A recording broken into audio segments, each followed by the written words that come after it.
Hi everyone, Chris Gavilio here. Thanks everyone for tuning into my blogs on chrisgavilio.com, and also for those people who've been interacting with my posts on Instagram and also on Twitter. I had a really good question that was put to me around one of my earlier posts on BFR Sleds Day. I seem to get a really good response around that. But the question that was posed to me was that they didn't really understand the context of adding the BFR cuffs whilst adding the sleds. And they also weren't sure if the BFR really would be any more effective to the response of the session. So I thought I took this opportunity to give a little bit of background as to my reasonings behind why I think it's effective. It's multifactored and there's not one right answer. There's a few things that really come into this, and I thought it was probably easier, rather than penning my thoughts down, actually put this in a video form, because there's lots of words that are going to follow. So firstly, when you look at the role of blood flow restriction training, we know that at 20% of 1 RM, low loads, I've even found at body weight that I've had improvements in strength and in muscle hypertrophy. One way of trying to understand how BFR is effective is that normally when we lift, we need high loads greater than 75, 80% of 1 RM. And that creates a high mechanical stress or high load on the body. The advantages of using BFR are that it increases the metabolic stress in the body. And the markers that are produced from the increases in metabolic stress are very equivalent to that of the mechanical stress as exposed to the high loads. Take for example a squat. If we wanted to get a really good response using traditional lifting methods, we need high loads. So if your 1 RM is say 200 kilos, you want loads of around 160 to 170 plus to actually get some form of response of the muscle fiber to ensure that it has improvements in strength and hypertrophy. However, if you use BFR, loads as low as 20%, so we're looking around 40 kilos or so, you can actually get improvements in strength and hypertrophy. Now the disclaimer here is that if you want to get strong, you got to lift. There's no way around it. So if you're a high strength, speed, power athlete, you need to lift heavy loads, and there's no substitute for putting a lot of load on the bar. But the BFR can be a positive adjunct to your training. So hard gainers, for example, who might struggle to actually get those gains, high elite level athletes who have been performing strength training for many years, and we're trying to get 0.5 to 1% improvements. That's quite hard. So that's where BFR as little extras on the end of sessions can be quite advantageous. When we look at BFR, we look at the markers that are also released during training. And so it's been shown to increase concentrations of testosterone, growth hormones, and insulin growth factor. Take testosterone, for example. This is quite a really good marker of performance. Now, when you look at literature, testosterone correlates strongly with strength, speed, and power. They're performance markers that we all really want to improve upon. But it's also behavior markers such as aggression, motivation to train, determination, and also in some studies, the willingness to increase self-selected loads in some lifts have actually been shown to be improved with increases in testosterone concentration. So it's the increases in testosterone not acutely, but longitudinally, which actually has the performance effect. So traditionally people would think, oh, we increase testosterone, we're going to get stronger. But what it actually is that we increase testosterone concentrations, we actually train better, we expose the body to more stress. And when we expose the body to more stress longitudinally, that's when we actually get the gains in all strength parameters that we're looking for. So it's the longitudinal positive effects that we're trying to actually achieve. So if we look at research, we know that if we can improve our hormonal profile when we train, we can actually improve our performance. Traditionally, it's been assumed that high rep strength training protocols, such as we see in hypertrophy strength training programs, are the ones that are going to actually give us the gains in the strength and the size. But if you actually look at more recent research, it's actually protocols specific to the athlete. And when you go a little bit deeper, that the assumption is no longer true.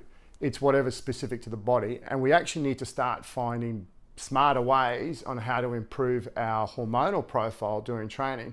So for one person, it might be 3 sets of 15. For the other person, it might be 4 sets of 1 at 100% of 1 RM. So you just need to find what's actually specific.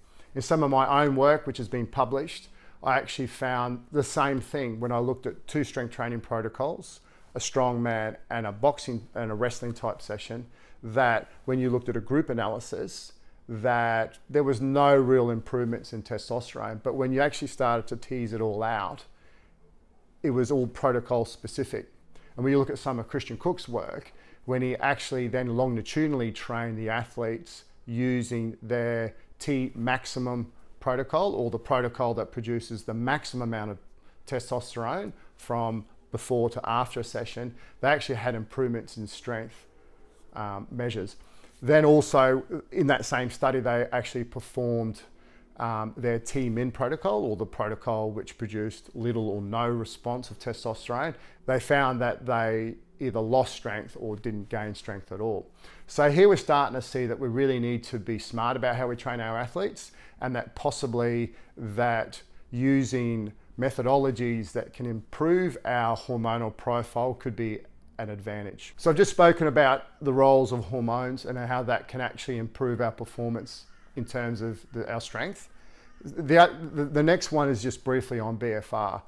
Now, I've blogged a fair bit, and there's so much information out there. It's really good that you can actually now go on the internet and read a lot about the positive effects of BFR training on not only hormonal profile, strength, speed, ischemic preconditioning, tendon, bone reformation markers. So there's actually some really nice evidence of how you can use it in all different methodologies. So there's actually another study out there that's used higher loads with BFR. So this study in particular looked at using cuffs on the lower body, and they performed squats, bench, and also pull-ups.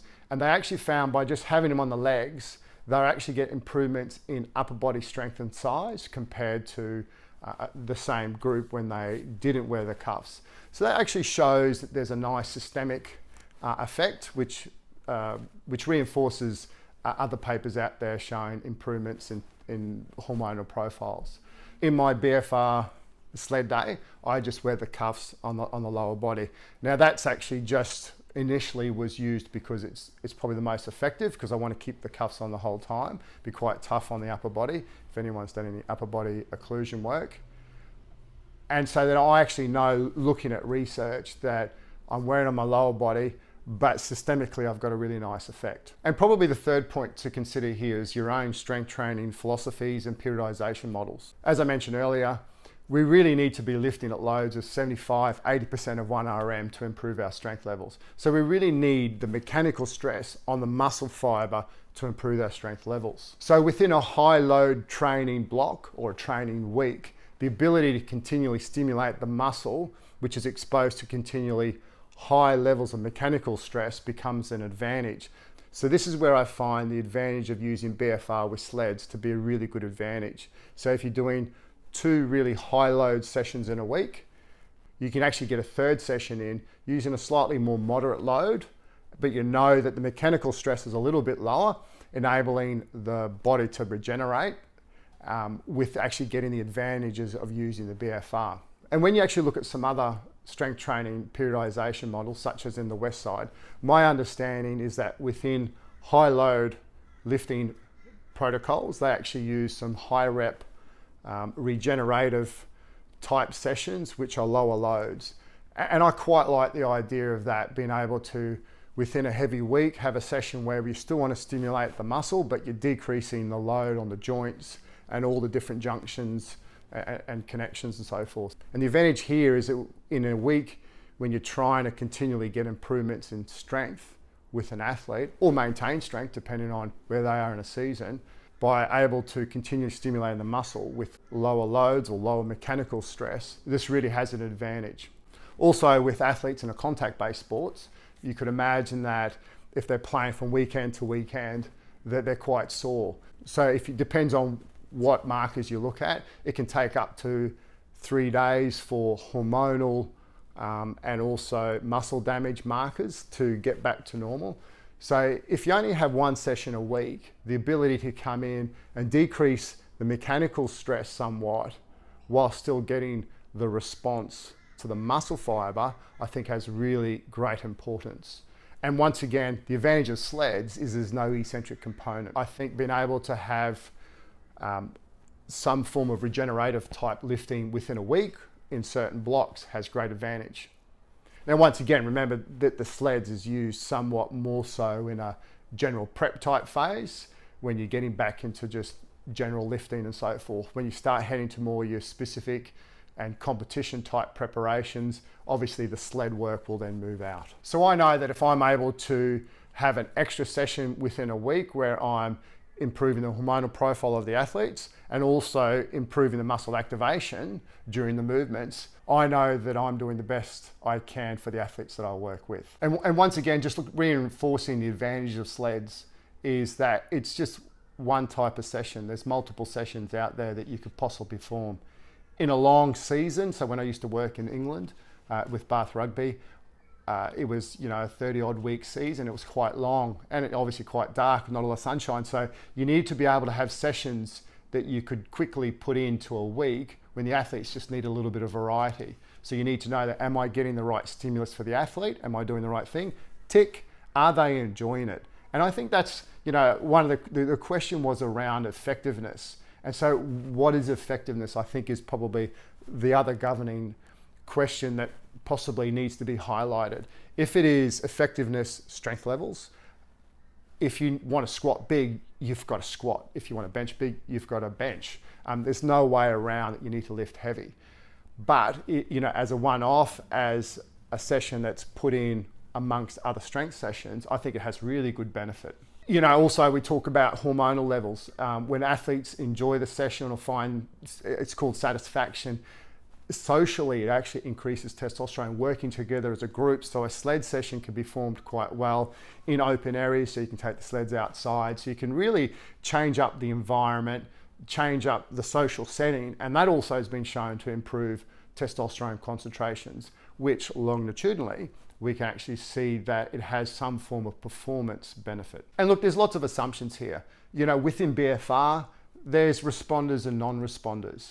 And we assume everything with strength training. We do things based upon a blend of science, but also a blend of experience, knowing what does and what doesn't work.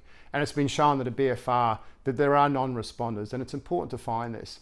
And where this work was initially born was that when I was at Bath, we did a little bit of hormonal work around this, as I said in my blog, and we actually found that we had increases in testosterone. The boys really enjoyed it. And talking to Liam Kilduff, they did some work with sleds with rugby players, and they actually found that with heavy loads, they actually had no increases in muscle damage, or in this case, creatine kinase.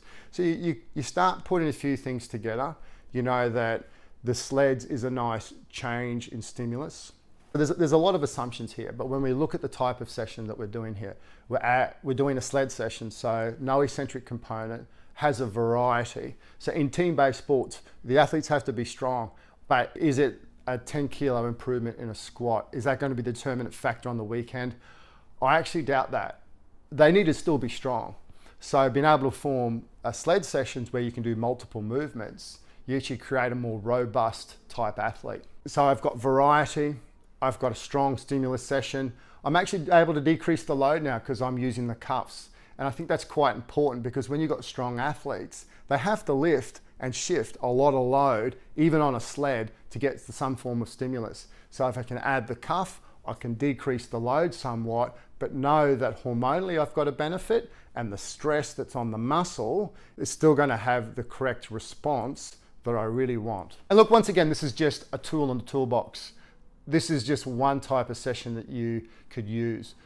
But what I've been able to do, I've put a blend of my own coaching experience, a training methodology, but also a lot of science behind the use of sleds, the use of BFR, and the reasons as to why we actually do strength training and the responses that we're trying to get from strength training, and package that together for one type of session. So I hope you've enjoyed my reasoning behind this. If you've got any comments, please leave it below, and I hope you keep following along me on my journey. And if you want any more information, please contact me on my website at chriscavillo.com. Thanks for listening.